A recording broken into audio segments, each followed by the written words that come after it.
FIFA, the organisation that sounds the most like the name of a purse dog. It's not Fifi, it's FIFA. You may remember last year we examined what an appalling organisation FIFA is, treating countries that host the World Cup like cash machines, practically imposing their own rule of law, generating billions of dollars, and yet somehow remaining a non-profit. Now, despite being almost the dictionary definition of corruption, they've escaped any significant prosecution for decades. But that all ended on Wednesday. High-ranking officials from FIFA, the sport's governing body, arrested in an overnight raid in Switzerland, the result of a sweeping FBI investigation. I don't know what I'm more surprised by, that FIFA officials were actually arrested or that America was behind it. It took the country that cares the least about football to bring down the people who have been ruining it. That's like finding out that Kesha arrested a group of bankers involved in commodities fraud. Wow, Kesha. I actually did not think this was an interest of yours. But you've been undeniably effective. Tenacious prosecution, Kay. It's not just the fact of the arrests that were spectacular, it's how they were carried out. We saw several of those FIFA officials led from the hotel. I think it was the hotel staff trying to protect their appearance, if not their dignity, with white hotel sheets. Oh.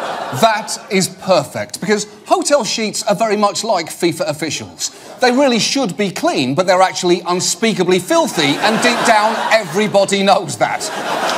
Essentially, the US government has accused FIFA officials of soliciting $150 million in bribes and kickbacks in forms ranging from cash in a briefcase to an expensive painting, which, to be fair, is unexpectedly classy corruption for sports executives. Because if you wanted to bribe Roger Goodell, all you'd really need is a cardboard box filled with old Playboys. Apparently, the big breakthrough came when the IRS caught Chuck Blazer, a corrupt American FIFA official and actual bad Santa. For many years, Blazer didn't even file a tax return, which was a little suspicious considering the lifestyle he lived. His criminal activity financed an opulent lifestyle that included a luxury apartment in New York's Trump Tower for the use of his cats. Wow! None of us know what aloof really means until we meet a cat that has its own apartment in Trump Tower. He probably doesn't even lick himself, he just uses the on-site dry cleaning. Now, Blazer became an FBI informant, and with his help, the US government managed to produce a 164-page indictment, which I genuinely recommend that you read because it's amazing. Let me give you just a taste. For instance, it alleges that former FIFA Vice President Jack Warner tried to help buy votes with envelopes containing $40,000 in cash. And when someone objected, he said, "If you're pious, open a church, friends. Our business is our business." Which is not just awful, it's factually incorrect. Because opening a church is a fantastic way to make a shit ton of money. That's just a fact. And if you need any more proof that Jack Warner could not give less of a f***, listen to this. After he was arrested, he left jail in an ambulance claiming exhaustion. Exhaustion that he then recovered from miraculously quickly.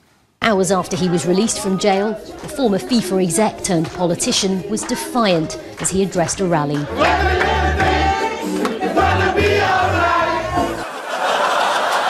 That is cocky. Denying any involvement while singing "Every Little Thing's Gonna Be Alright." As songs go, that's a little on the nose. I guess we're just lucky that he didn't go with "Got Your Money" by Old Dirty Bastard. Which, come to think of it, are three words that describe Jack Warner perfectly.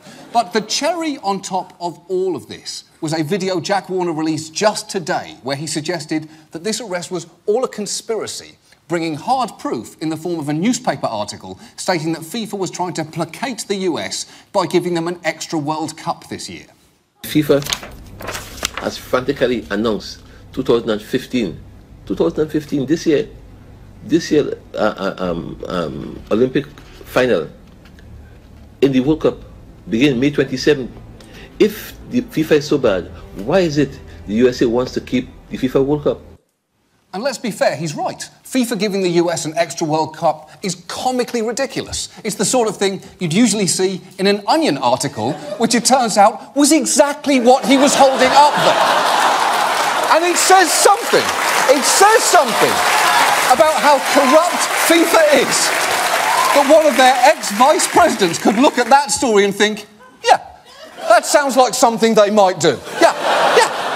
But maybe the most remarkable thing about all of the charges is that they didn't touch Sepp Blatter, who's been president of FIFA for the last 17 years. Now, on his watch, the World Cup has left a trail of devastation. Just last year, Brazil spent billions of dollars on massive new stadiums to host the World Cup. Stadiums which have met a predictable fate.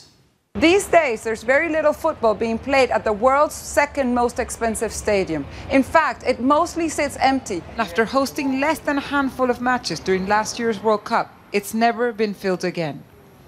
Today, it serves mainly as a parking lot for these buses. You have to